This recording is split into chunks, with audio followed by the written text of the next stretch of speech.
Bonjour et bienvenue à cette troisième vidéo de notre 8e semaine de MQG 103. Dans cette vidéo-ci, on commence un nouveau chapitre, le chapitre 5 sur l'optimisation et l'analyse. Donc, vous allez voir, là, dans cette section-ci, on va un peu prendre une approche à l'envers de ce qu'on avait fait là, au chapitre 4.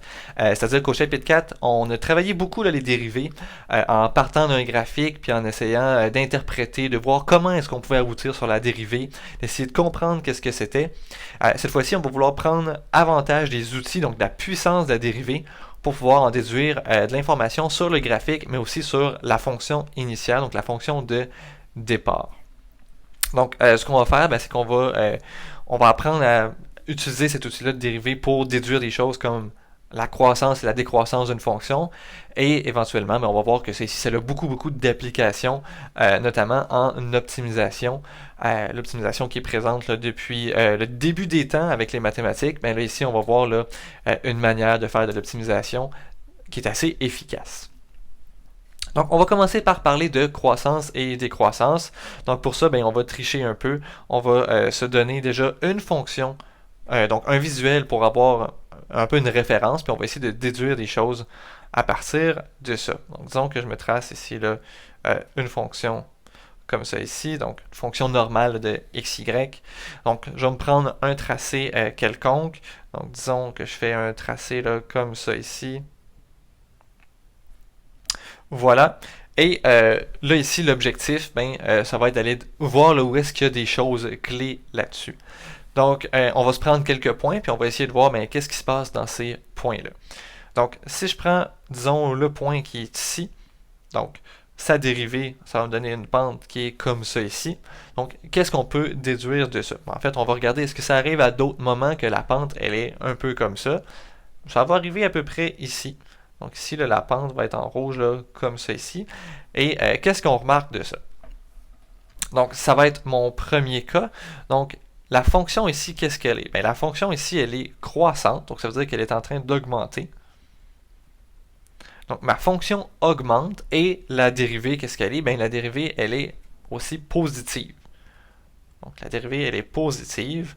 Donc, on va se mettre ici un plus. Donc, c'est-à-dire que si j'évaluais vraiment la dérivée, là, si je prenais f' de x, puis je remplaçais x par la valeur là, qui serait ici sur mon axe, je verrais que cette quantité-là, là, c'est plus grand que 0.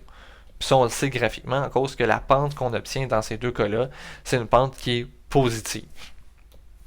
Donc, ces deux endroits-là, là, ça va correspondre à mon cas 1. Comme ça ici. L'autre cas, ça serait un peu l'inverse. Donc, si je prends un point ici, je vais prendre la pente. Donc, on voit que la pente ici est dans l'autre direction. La pente est en train de descendre. Et ma fonction aussi est en train de descendre. Donc, qu'est-ce qu'on va dire? On va dire que la fonction, elle, est décroissante. Et que la dérivée, elle, est négative. Donc, négative. On va se mettre un petit signe moins. Et ça veut dire que, encore une fois, là, si je prends mon f' de x, que je remplace par le x que je trouverais ici, je trouverais que ceci, c'est plus petit que 0. Puis, ça, je le vois parce que la pente ici, elle est négative, m'indique là, que le taux de variation diminue. Donc, ça ici, là, ça fait référence au cas 2. Est-ce qu'on a d'autres sortes de cas? Il nous reste un cas qu'on n'a pas encore vu.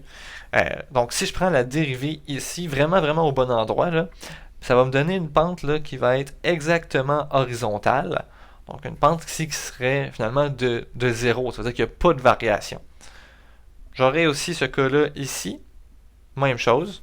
Et je l'aurais là en quelque part ici aussi là, qui serait exactement nul. Donc, ça va arriver dans diverses situations où on va dire là, que la dérivée est nulle. Donc ça veut dire que notre f' de x serait égal exactement à 0, ou on a une pente absolument nulle. Donc il n'y a pas de pente. Ça veut dire quoi qu'il n'y a pas de pente? Ça peut vouloir dire plusieurs choses. Donc vous voyez là ici, là, il n'y a pas de pente, puis on semble avoir trouvé un plateau maximum. Donc ça veut dire qu'avant on valait moins, après on vaut moins. Donc ici on aurait un genre de maximum. Puis, on a la même chose un peu à droite, c'est pas clair ici, là, mais ici, la fonction est plus grande, à droite, la fonction est plus grande, puis ici, on aurait un genre de minimum. Puis, on a le cas bizarre ici où avant c'est plus petit, après c'est plus grand, puis ici, on a juste un genre de plateau, puis c'est pas encore clair pourquoi. Ce qu'on va faire dans ce chapitre-là, c'est qu'on va être capable justement d'aller déconstruire un peu tout ça, puis de voir quand est-ce qu'on va avoir un plateau un peu bizarre, quand est-ce qu'on va avoir un genre de maximum, quand est-ce qu'on va avoir un minimum, puis comment est-ce qu'on peut aller faire une caractérisation là, de tout ça. Donc comment est-ce qu'on peut avoir des critères pour aller chercher ces choses-là, comment est-ce qu'on peut aller les identifier facilement. Donc on va poursuivre avec quelques définitions. Donc en fait, je pense que pour regarder ces définitions-là, on va même se permettre d'avoir un dessin là, juste au-dessus pour être capable de bien identifier le tout là-dedans. Donc, on va se refaire un dessin comme ça ici.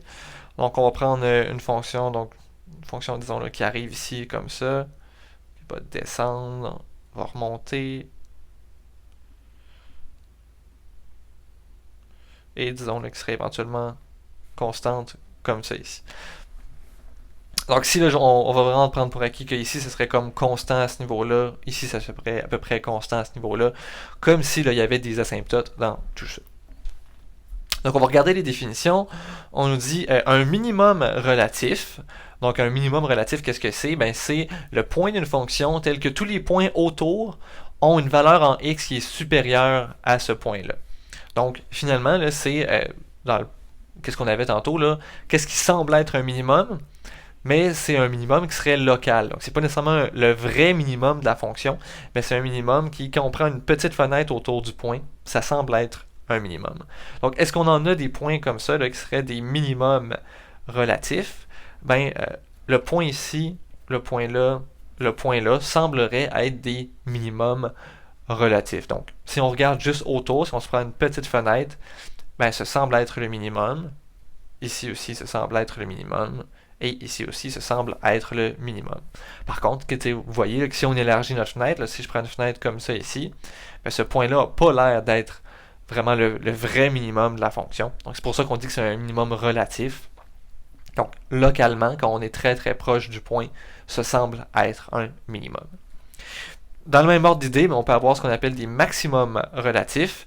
Donc ça va être des maximums locaux finalement, c'est un peu la même chose. Donc quand on prend une petite fenêtre, on semble avoir un maximum. Donc si on en aurait un là et un là. Et bon, qu'est-ce qu'on nous dit? Ben évidemment, il peut y avoir plusieurs minimums relatifs, plusieurs maximums relatifs dans une même fonction. Donc c'est ce qu'on voit ici là, ce qu'on a identifié. Par contre, qu'est-ce qu'on nous dit? C'est qu'il va y avoir un seul minimum qu'on appelle absolu. Donc, le minimum absolu, qu'est-ce que ça va être? Bien, ça va être le vrai minimum de la fonction. Donc, ça va être le minimum là, si on prend tout le domaine de la fonction. Donc, dans ce cas-ci, ben, je pourrais l'identifier, disons, là, d'un point rouge.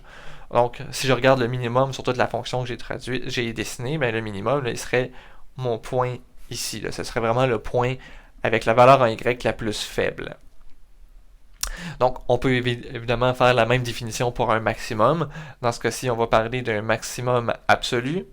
Donc, maximum absolu. Et sur notre graphique ici, le maximum absolu, ça correspondrait au point noir là, qui est juste ici. Donc, d'un côté, on va avoir des minimums, des maximums qui sont locaux dans une petite fenêtre. On va avoir des minimums, des maximums qui sont globaux, donc qui sont sur tout le domaine. Et le terme qu'on utilise, c'est relatif pour local et absolu pour global. Et donc, on a une petite remarque juste en dessous. Donc, on nous dit, à l'exception des extrémités du domaine, donc, des fois, c'est dur un peu de savoir qu'est-ce qui se passe vraiment à l'infini à gauche, à l'infini à droite. Mais si on enlève ces cas-là, donc on dit que si une fonction f de x qui est continue et dérivable, donc ça, c'est plus ou moins important, là, les conditions comme ça, là, vous aurez typiquement pas à vérifier ces choses-là. Par contre, là, on dit si une fonction possède un extrémum relatif, donc un extrémum relatif, qu'est-ce que c'est? Ben, c'est des choses qu'on vient de définir. Ça va être soit un minimum ou un maximum relatif. Donc, si une fonction possède une de ces choses-là en un point bien précis, donc en x0, alors, qu'est-ce qu'on peut en déduire? Conséquence directe qui va toujours arriver, c'est que la dérivée va être nulle en ce point-là. Donc, on va avoir toujours le f' de x0 qui est égal à 0. Donc, graphiquement, on peut le voir. Là, donc, si on regarde à quel moment est-ce qu'on a des minimums ou des minimums ou des maximums relatifs, bien, on en a un ici, un là, un là. Et on remarque qu'à chaque fois, la dérivée nous donne une pente qui est nulle. Donc le petit trait rouge là, qui est donné à ces trois places-là est toujours horizontal. Donc ça correspond là, à dire que la dérivée est égale à 0. Et ces points-là, donc ces points-là là, qu'on pourrait identifier sur l'axe des x, donc ces trois valeurs-là,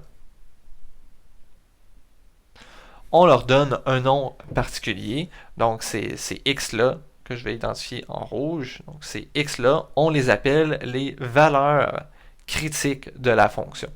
Donc c'est toutes les valeurs en x qui font que la dérivée s'annule. Donc on peut peut-être le réécrire comme ça, là. Les valeurs critiques, c'est toutes les valeurs en x qui annulent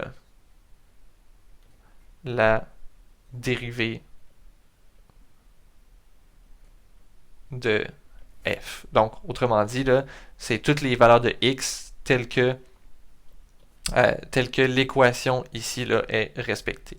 Donc, telle que f' de x est égal à 0.